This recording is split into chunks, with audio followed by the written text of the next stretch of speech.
Hello, and welcome to another edition of the Sponsorship Collective podcast. My name is Kevin Grothy, and I am pleased to have with me our guest today, Miss Dion Sims with Unity Unlimited. Dion, welcome to the show. Well, thank you, Kevin, for having me. We're excited to hear your perspective as it relates to sponsorships, but because it's such a fascinating story, tell us about your property and how it all came about. So, Unity Unlimited is our nonprofit, but the property that we came to for needing sponsorship for is called Opal's Walk for Freedom, and it grew from the original Opal's Walk to DC. So you have to know who Opal is, and that's my grandmother. She Hmm. just turned 99, but Uh, at 90 years old, she decided that one of her passions, which is Juneteenth being a national holiday, hadn't been made a holiday, and she's like, "It's getting away from me." And so she thought people just needed to be aware of how it could be a unifier. And so she started a walking campaign from Fort Worth, Texas to Washington, D.C., to bring awareness to Juneteenth being a national holiday. And so that campaign was called Opal's Walk to D.C. Well, once we got the holiday in 2021, June 17th, President Biden signed it into law. Folks were like, well, why is she still walking? She got the holiday. But it was because we're not free yet, right? So there's still things, and unless everybody has a sense of freedom in all the areas of their life, we're not free. So we still walk for awareness on the 19th of June for that reason. And because of that, with America turning 250 years old this year in 2026, it was our mhm. goal to have multiple walks all across the country, branded Opal's Walks, happening simultaneously in all the time zones. And so that property is Opal's Walk for Freedom National. And maybe even live stream it, maybe, have a show. We haven't quite figured out all those implications yet, but since 2020 with COVID, we've been doing 2.5 miles, and it's not a 5K, so it is two and a Mhm. half miles to represent the 2.5 years that it took for enforcement to reach Texas. That slavery, the slaves were free, the war now Mhm. had been won. And when Granger got there, the soldiers saw that Texas, didn't enforce who was going to Mhm. make them, right? So it wasn't, Yeah. we used to say that we were the last slaves to know, and it wasn't that people didn't know. They just said, who's going to make me do it? and so Mhm. So and Miss so Opal that's is a why it's very 2.5 years. powerful figure. Miss Opal is a very powerful figure then in the national spotlight, your grandmother is. That is true. And so Uh, she's known affectionately as the grandmother of Juneteenth, and a moniker that was given to her for by somebody in the media, and it yeah, stuck and it took. So that's love it. who she is. Yeah, And not everybody can claim that they were an important figure in creating a national holiday. and that is true. It's like still having Rosa Parks or maybe Hmm. MLK still Yeah. here, right? Yes. And Yes. so, with that, we make sure that we're taking advantage, right? Making the most of that opportunity with this property, because it is about nationally recognizing freedom. And Hmm. so our goal is to celebrate freedom from the 19th of June to the 4th of July, and having that 2 weeks. And it's nice that they're really close by each other. So, because on July 4th, everybody wasn't free. And so July 4th freed the land from British Hmm. control, but Juneteenth freed the people, all the people. So again, that's the Yeah. goal, is for Opal's Love. Walk for Freedom to be this cornerstone, right now more than ever, in Hmm. American freedom, and Yeah. everybody being able to find themselves in the unity of what freedom represents. So At a young, spry age of 99, does Miss Opal still walk with on So, this day? so her last time she walked, she was 98, 90, 98. So last year, she didn't walk.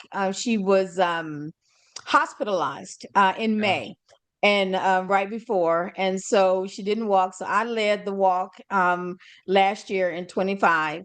And this year she'll be participating from a vehicle.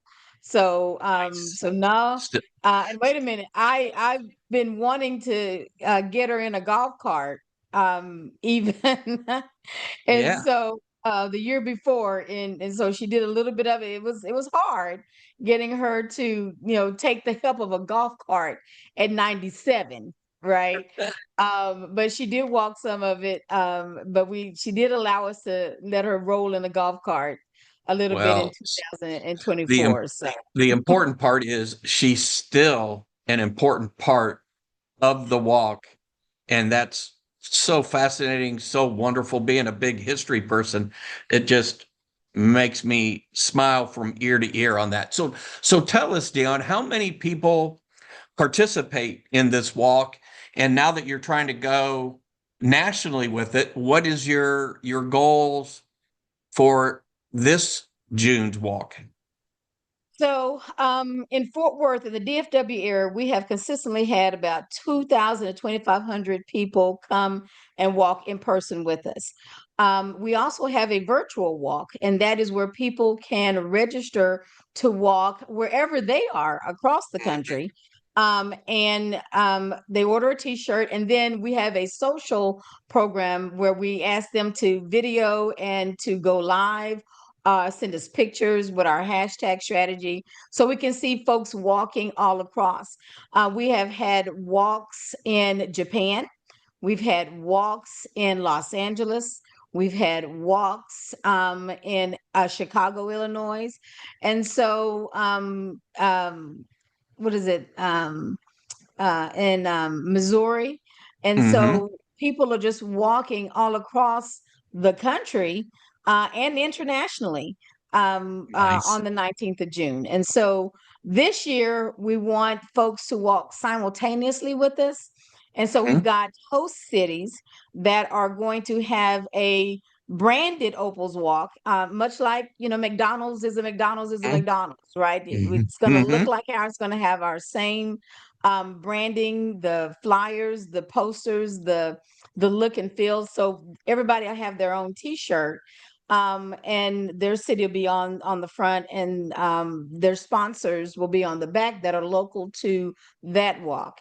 And so the whole idea is that as we walk simultaneously together, we'll start at 10 on the East Coast, 9 Central, Mountain is 8, and then 7 is on the West Coast. Mhm. We're walking together, and we're working on the live stream implementation of that, so that if we have musicians in New York, right, on the stage, and then you'll see folks walking, we could, check in with Los Angeles, all right, and go sea to shining sea, coast to coast, seeing everybody walk together. Wow, I love that. That is so great. So there are so many moving pieces to this. So tell me this part. How many people are on your team, and kind of walk me through your weekly schedule of all the different activities that take place, so that how do you make sure everything is getting done? Well, so so we're not doing all 50 states this year. All right. So our goal is to have all 50 states having a branded Opals walk by 2030. So we've been working, we had a nominate your city campaign that started Juneteenth, well, right after, no, June 1st. And so folks have nominated their city and why. Their city would Mm-hmm. be great to host an Opals Walk. And so we've got about 10 to 15 cities that we're earmarking and designating for this year. And so we start with, again, communicating to them, establishing a point of contact that will help us with, getting the permits and the municipalities involved. And so on my team, I have a team of 8 And so each of them has a functional area. So there's somebody for volunteers, there's somebody for logistics, for the actual walk route, there's somebody for programming, because you got to have a pre and a post event, right? Yes. And then there's somebody for communications and marketing. And then we've got a person that's going to lead up our faith-based activations and getting the churches involved in the various cities, and then recording it, right? Recording Mhm. it so that we have a full history of how the walks, happened on the 19th of June, where they happened. So together, we make the executive team.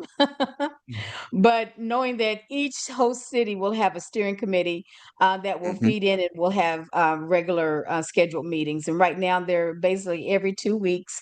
And so on alternating weeks. So everybody's not meeting on the same time.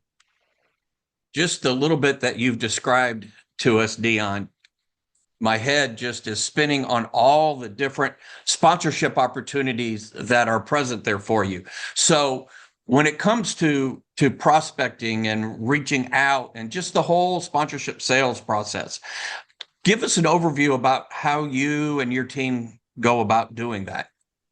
Well, that's why we contacted the Sponsorship Collective, because locally doing it in DFW, we were home, right? So we were a big Hmm. fish in our small little pool, and we were okay.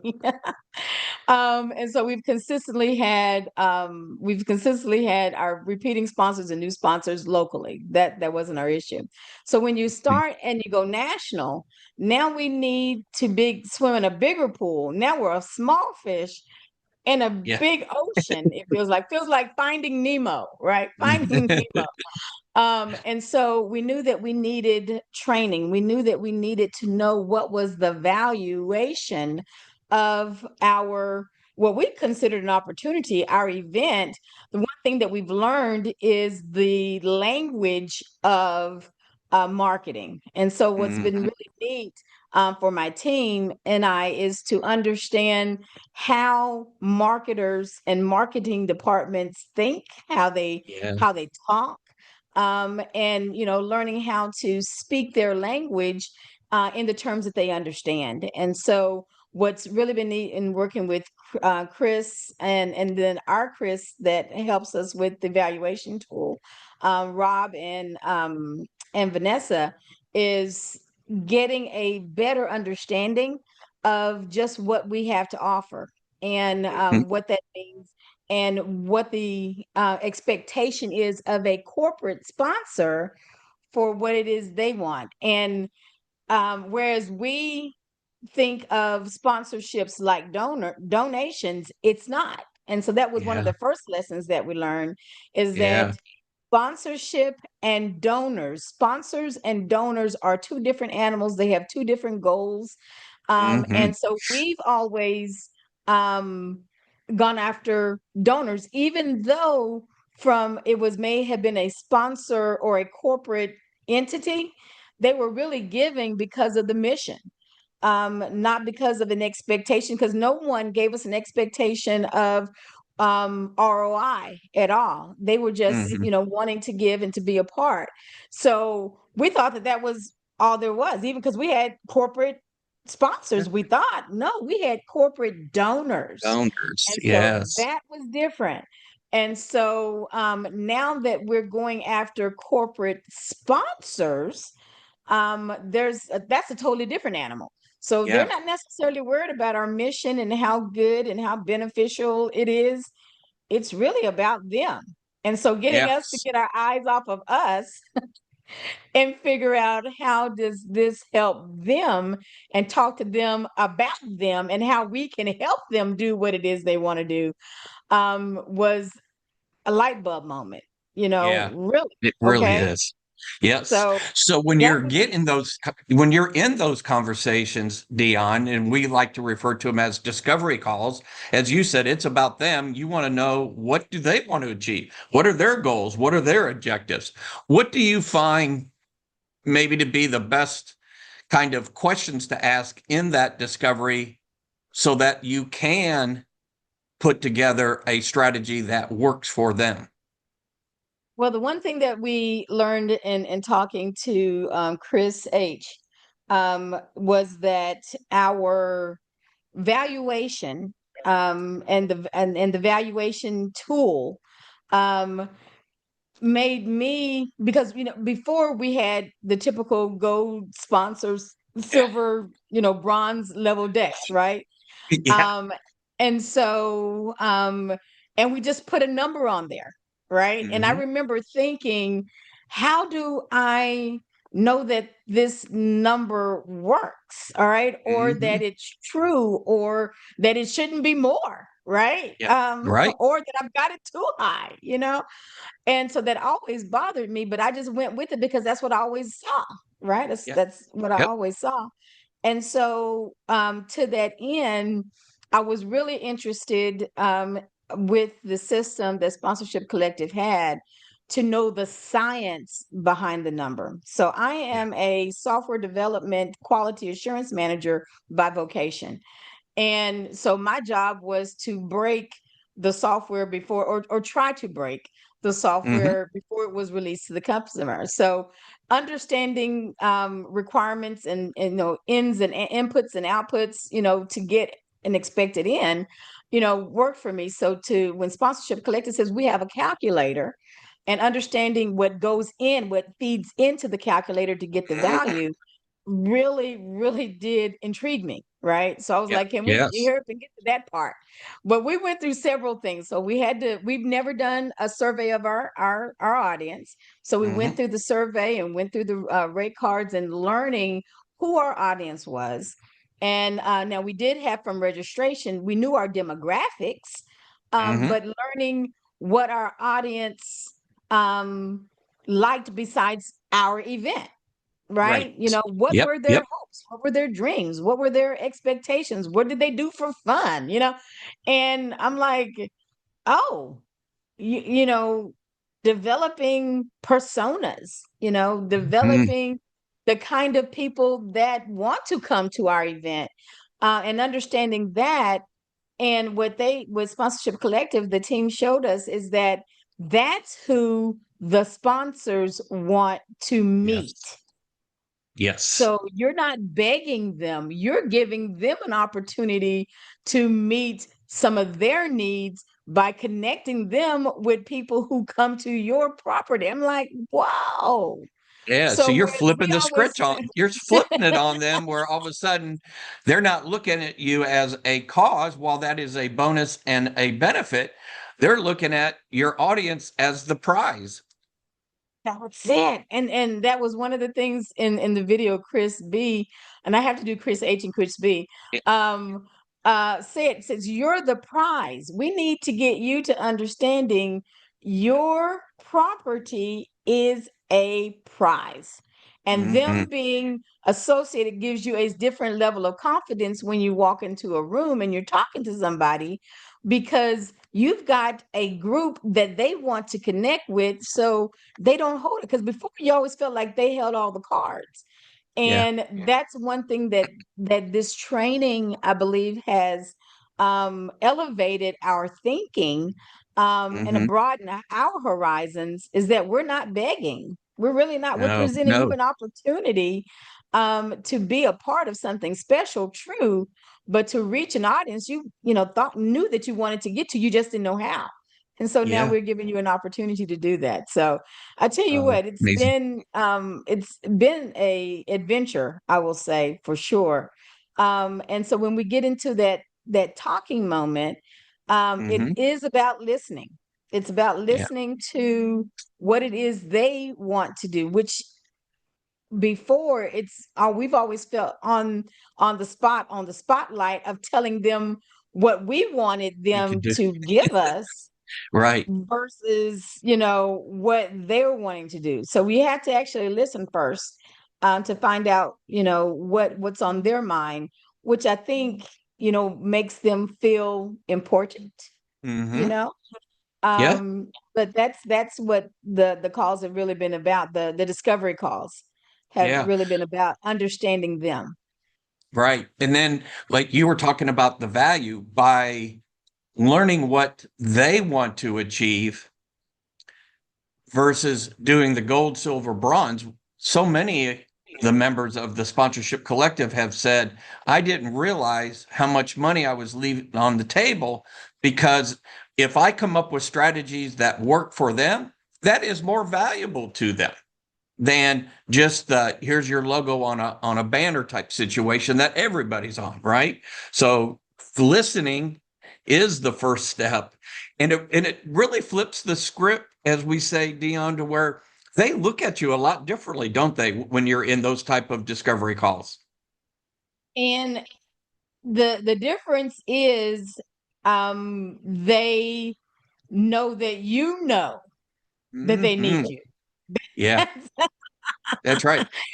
All right. And so Yeah. what we're working through now, because we're inside of the prospecting um and the discovery section now, is I'm waiting for us to move a little further down to presenting, the levels, right? And Yeah. customizing a level based on the activations, right? Based Hmm. on not just the one event, right? But there's identifying activations where they can be a part of maybe a unique experience, right? Hmm. So there's, of course, the presenting sponsor that has their name everywhere, all on it, and also learning the difference between a presenting sponsor and a title sponsor. That was neat, right? Yeah. Understanding the Yeah. difference between those two.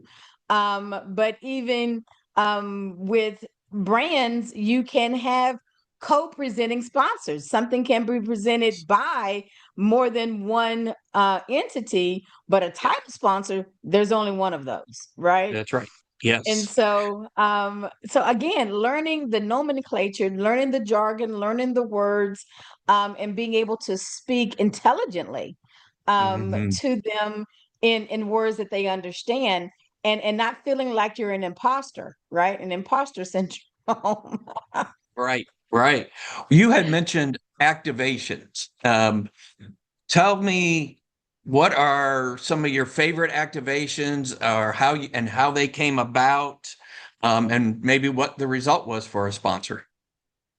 So we've had, of course, the walk, which is the physical two and a Hmm. half mile walk.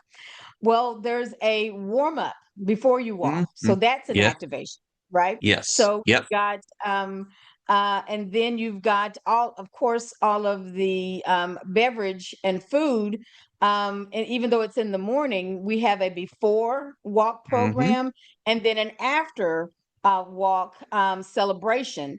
Yep. And so those are two different activations, right? So Hmm. before, you're looking for light snacks, getting, so that's a different food Yeah. time. And so the after activation, you've made it through the walk and now you might not mind an alcoholic beverage. You wouldn't want one in the morning, but No. No. as you're enjoying the rest of the day, and it's summertime because this is in June.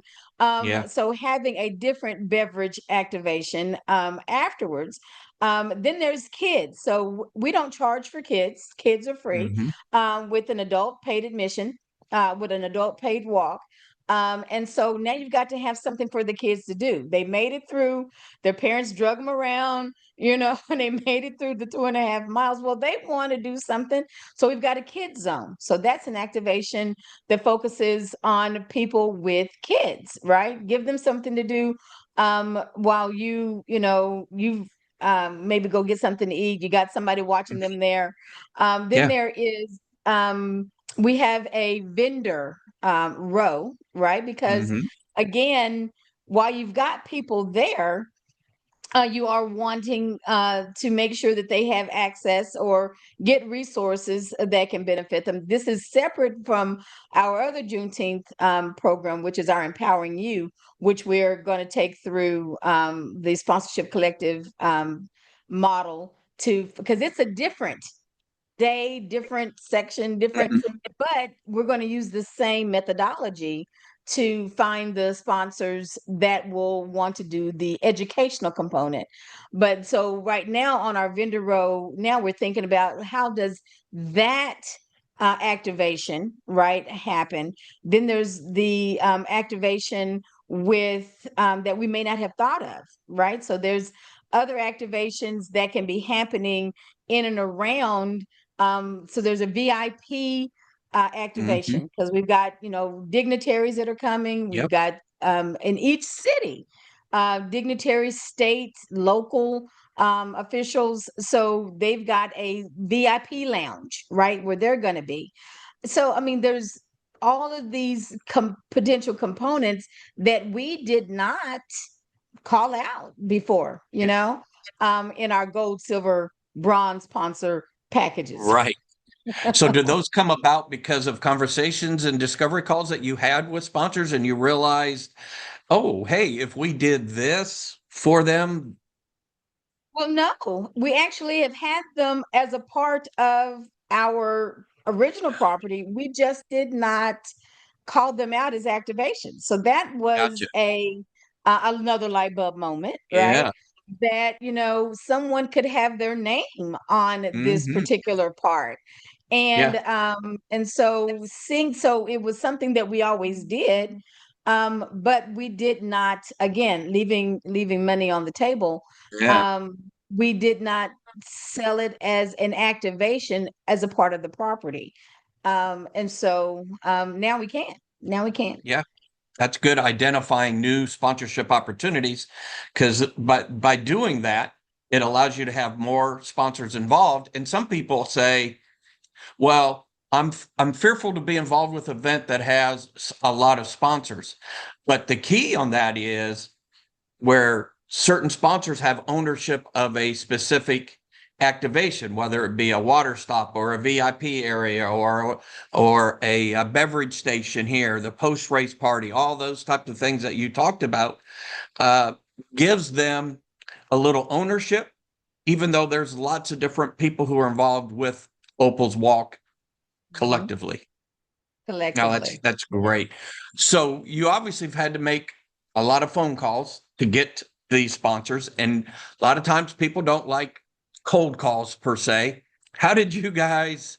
How did you and your team attack that, approach it, and maybe overcome the traditional nerves that are associated with cold calls? Well, quite honestly, we have not gotten into that part on a national scale. So, Okay. so right now, the part that we're in is the prospecting is happening, Yep. and our wireframes are being built by the sponsorship collective team. And we have our next scheduled meeting, November the 18th, where we'll be introduced to that part and that part of the Yes. training. Now, as it relates to new sponsors that we're going after, that are existing, that's an interesting paradigm shift because they've always supported us as donors. Hmm. Mm. So now we're going to them and saying, okay, we have operated before, in a smaller, amount. Let us talk to you about being a part of the sponsor of Opal's Walk and the national implication of that all across the country. And so where we're starting that now. It's not a code and nerving as much as because we know them, right? Yeah. But it's Right. more of, do they think we're well, they've already had the milk, and the cow. So am I going to charge them more? You know, Hmm. um, and helping them understand and making that transition. So that's kind of where my nerves are Hmm. right now, is because I've had partners as donors from a corporate standpoint. How do I get them to see us as a sponsorable sponsorship and not just for the mission? Yeah. And even those who have supported you, I just had a call yesterday, and it has been with a longtime corporate partner of ours. And I still go into those calls almost as if it's a brand new discovery call. And Okay. thankfully, yesterday was eye-opening for me because I visited with them. I wanted to know what was working, what were their overall observations, what wasn't working, what would they do differently. And it became clear to me that their strategies had changed. Their Okay. objectives had changed. Part of it was because some people have changed within the organization, which happens if you have somebody who's been on for a while, Mhm. right? And so I suggested a couple other ideas based off of what they want to do. They basically were telling me the blueprint of what their ideal thing would look like from a sponsorship standpoint. And he shared with me at the end of the call, he said, I'm glad to hear that you're flexible and you're open to new ideas and such, because if you would have came back and said, we want to rinse and repeat exactly what we did last year, we'd probably walk away. And that, thank you. That helps me. Because I'm, setting up my communication now with our past sponsors here locally. Um, Mm-hmm. and and from what I've learned from Sponsorship Collective, I am going to go in asking them, what do they need, who are they trying to reach, what are they trying to do, and hopefully switch it from a 10,000 local sponsorship, right, Mm-hmm. to a greater and again, donation, a $10,000 donation to a greater sponsorship, Mm-hmm. because they might now, once they see the cities that we're in, see the value Yeah. of having been a local sponsor, a local donor. I have to get my words right. A local donor now able to touch other people with the same message. So that's what I'm hoping that I get out of the next Yeah. conversations. Now that I know the difference between donor and sponsor, and be able to get a greater uh impact and Mm-hmm. financial sum from them. Hmm. So Dion, with you have made tremendous relationship inroads locally. They have counterparts in these other cities that Opal's Walk's going to take place in. Do you see yourself having the person that you've dealt with be a champion to get that same company involved in the other markets and maybe even somebody at a higher level in with whether it be within marketing or whatever department is appropriate with the company, so that that $10,000 all of a sudden becomes 25 or 50,000? That is my goal. So Yeah. that is definitely my goal going in, is that if I'm already talking, with the national philanthropic arm, right, Mm-hmm. of Mm-hmm. a particular corporate sponsor, can they connect me with the marketing arm?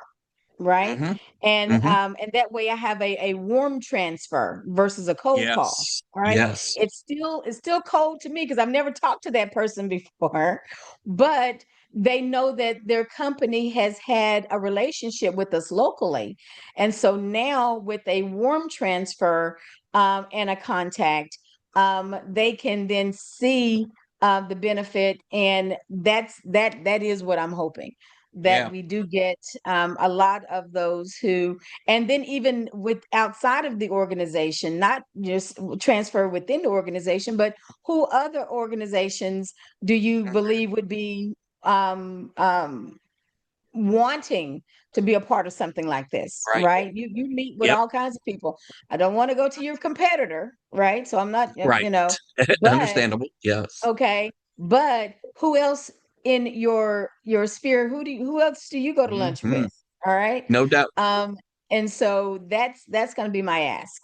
Yeah. Well, you have built the relationships. Now they can become champions for you on your behalf to other organizations and within their own organization at a whole new level. So At a whole new congratulations. That's awesome. Um, Relating to sponsorships, what do you think with what you've learned thus far through the sponsorship collective, what do you think is one of the biggest misconceptions about sponsorships? Um, I think the biggest misconception is the value of the property and what Mm. it takes to value the property. So, the gold, silver, bronze method, all right, um, made you come up with a number that you thought you Yeah. were worth. All right. And so one of the things that I learned, and I felt a little deflated, right? Hmm. After Chris H, showed us, and again, the value, and then he said, now you want to reduce that by 2 to 1 or 3 to 1 because you want to over deliver Hmm. versus under deliver. I'm like, well, if I cut it like that, then I'm only asking for this for presenting sponsor. And I'm like, gosh, you know? And so then I Hmm. asked Chris, I said, so wait a minute. Okay, hold on. Let me think. That's just for the one locale. We're Yeah. talking about multiple, Yep. doing this multiple across the country and having the same effect, reaching out to the same demographic. I said, so how do we multiply that? And he said, that's a good question. He said, so that helped me to see again the math. I'm a as they say, a nerd to begin with. And so he said that's where your multiplication happens, and you have to multiply that experience and that activation. I said, okay, now, okay, that's Yeah, the we're number talking. I thought we were valued at. Okay, Yeah. okay. Yeah. The other thing is it relates to gold, silver, bronze. Yes. Can you sell some of those? Absolutely, you can. But then what happens is after a while, people kind of get tired, bored of it. It's not really necessarily working for them. And then they say, no, I'm not interested. And it's hard to accept that. But when you are customizing and putting something together that is to their benefit, it's a lot harder for them to say no the next year and the year after and such. And that's what we're really wanting is repeat Yes. business. We want repeat sponsors. And so when you do over deliver, and bring more value to them, give them Mm. more spaces than they planned on, I think that lets them know that we want to do this for the long haul, because Yeah. our goal is to have an Opal's Walk for Freedom every year, and in every state, Mhm. from here on out, right? Because just like Christmas is here because of the Macy's Day Parade, Mhm. all right. Yeah. Um, it happens every year. And so that's the thing that we want to make sure that we have for Juneteenth on the 19th of June, that there will be an Opal's Walk for Freedom happening all across the country, virtually and in person, and celebrating that freedom again from the Yeah. 19th of June to the 4th of July. What I really love, Dion, is you have what Opal's Walk is today, but you have a vision for what it's going to be down the road, which a lot of folks in the event side don't. They're so wrapped up with today's task that they don't really have a roadmap for down the road. And by you having that roadmap for down the road, that sounds like the sponsorship opportunities are also going to evolve year after year after year as you take Opal's Walk to the next level. And I'm glad you see it. I'm glad you see it and have said it and put it in the universe, right? But Yeah. it is definitely it's a vision, and some folks have said that, "Oh, this is too big. It's just too big." I was like, okay, well, all right, you're not the one going with me then. Okay, it's okay. Everybody can't go with you. But I have a great team that is working towards they see the vision and they're ready for it, right? And so we're working because what we're doing is we're educating the country. Hmm. When Juneteenth was made a national holiday, everybody couldn't see why, why are we celebrating Texas, learning late? And that's not it, right? So we're Yeah, we're celebrating the freedom that comes when everybody is free to be all that they can be. yeah. And we don't have a holiday like that. July 4th, we celebrate the independence of the country, not the Hmm. independence and the empowerment of the individual.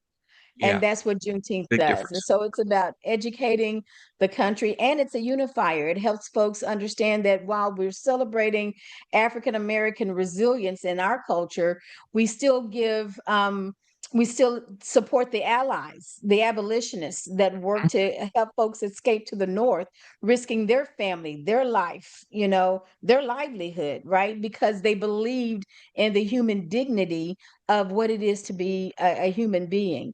And then we Yeah. get to celebrate folks who help folks escape into the South, into Mexico, and gave them asylum so that when slave runners tried to come and get them, they said, no, they're free. They don't have to go back with you, right? So we can see the homogeneous idea that freedom and being human and the inalienable rights that God gave us just in living are all wrapped up in the freedom that Juneteenth represents. So it's more than just freedom from chattel slavery in our past.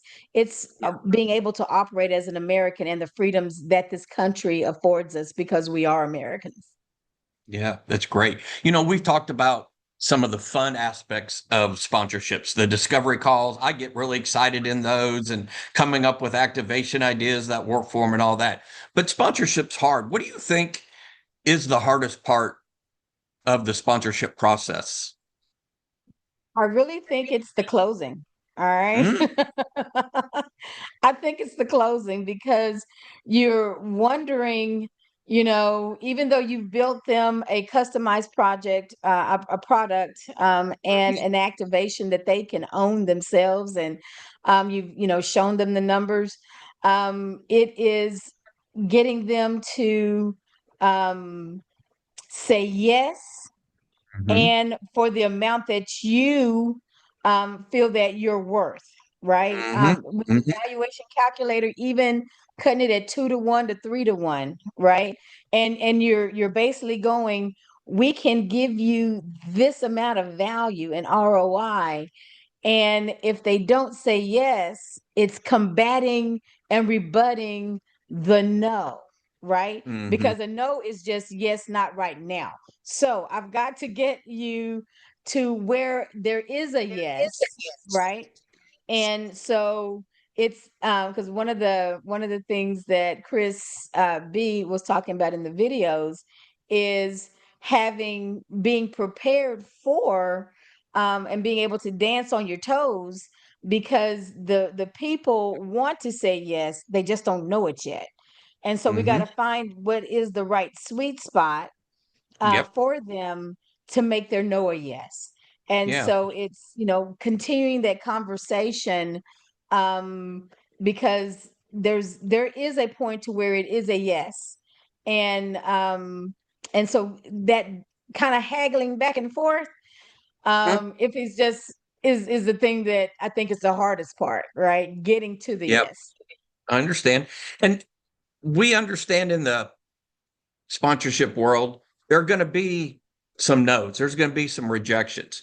Now, you're a very outgoing, even though you got this computer background, your personality does not scream, I got this computer's number type background. But talk to about the mental side of the sponsorship. Like, how important is that? And how do you keep this wonderful, bubbly personality that we see right here, Dion? Well, I really think it's because I believe in the mission. Mm, And while the nature of our country right now, okay, is not in its most positive place that it's been, and I don't think we've ever been this divided as a Hmm. country, and in our civility with humanity, all right, the Hmm. decency. And but I still have a hope, and I have an like this internal optimism, people say, that are greater impulses, all right, that the doing right because it's the right thing to do, right, Yeah. um, will win out, right? And so Hmm. we're made up of individual people, and if they can get past the fear of standing up for right, and have something to if someone to back them up, I really believe people, I believe in people. And Yeah. so I think that's what keeps me um Hmm. cheerful, as I Yeah. talk, even as we, get no's, and we, because I know that out there is a group that believes in the value of reaching their target customer with something positive. And Yeah. I think for me the greater benefit. So while we are going after sponsors, the mission still rings clear. And I Hmm. understand that the mission has a benefit that benefits everybody. Dion, you said even through one of Chris's sponsorship collective videos, he says that, people want to say yes, they just don't know it. And as you were talking about humanity, people want to do good. They really do, Yes, right? they And do. so you are providing a platform for people to do good. And so, I appreciate that. Let me ask you this: if put your counseling advisor type hat on here, if there is one thing that you could wish people who are seeking sponsorships would stop doing, what would that be? And what should they do instead? Oh, I think the one thing that we are stopping doing, so I Hmm. can think of it kind of in that way. The one thing that we are stopping doing is feeling like a bug in the rug, right? Hmm. Hmm. Hmm. And it's hard because we, on a nonprofit side, um, think that we are begging.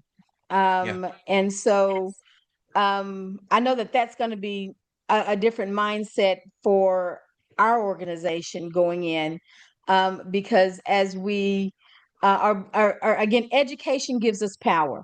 Education is empowering, and as Hmm. we're learning about this space that we're sitting in. There's definite space for donors, always a space for donors who are mission driven, cause driven, and we're going after those, right?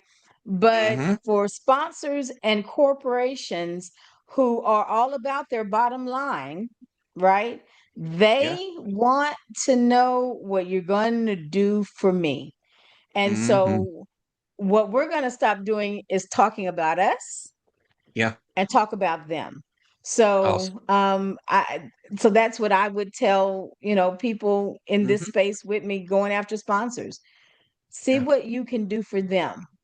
And what Yeah. is it, John F. K? It's not what, what was his famous quote? Yeah, it's not what the country can do for you; it's what Do can for you do for you. the country, or so. Yeah, Right. yeah, You know, something of that line. something Yeah, along those lines, right? And yeah, so yeah, that's, I think, absolutely. the greater Hmm. thing that I would say. And if we can all get that now, we don't need them to do it too soon. Let me get out there first. But anyway, um, Perfect. Well, if somebody came up to you and said, tell me about the sponsorship collective in your experience, and you had to summarize it, what would you say? the one thing that I would say is that it's a wonderful opportunity to learn and to empower you and value you to Mm. yourself. I really think that that is the one thing that I have received, our organization has received, is understanding our value and what we bring. Mhm. And that's not something people, get, right off, right? Yeah. You go Yeah. into this business going after money, going after money, going after money, based off of things that you've seen other people do. And this has Hmm. been a customized experience, even though it's a methodology, right? That others are being trained on. I liked the concierge portion that we were in instead of the Hmm. DIY, um, because I knew that we needed professional help to reach where we were needing to go nationally. And so I Yeah. did like there being two options. And so that would be my thing is, there's one, if you've got a longer road to learn and to do it yourself, and you don't have as much finances immediately available, definitely do the DIY. But if you've Hmm. got a shorter runway, and there's a professional team that can help you get there, and then you learn to go fish. I always teach Hmm. people, say you got to teach a person how to fish so that Yes. they are not always hungry. And so Yeah. we will not be hungry because we learned in along the way. Awesome. So, Dion, I have no doubt in my mind there are people who are going to be tuning into this podcast and they're going to be very interested in Opal's walk. If somebody's interested in learning more about the walk, whether they host one within their city, whether they want to be a sponsor, they just want to be a participant, any form or fashion, how can they get in touch with you? Well, the best way is to contact our organization. So it's unityunlimited.org, and do a contact us, a notification. And if they want any information on Opal's Walk, just go to opalswalk.com. Excellent. Dion, this has been so much fun today. Thank you for taking time out, and I can't wait. I'm looking for the live stream, and I want to see Miss Opal at age 99 out there cheering and leading the way for these thousands and thousands of walkers on June 19th. That is what we're looking forward to as well. All right. Have a great day. Thank you again for joining us. All right, Kevin. Thank you.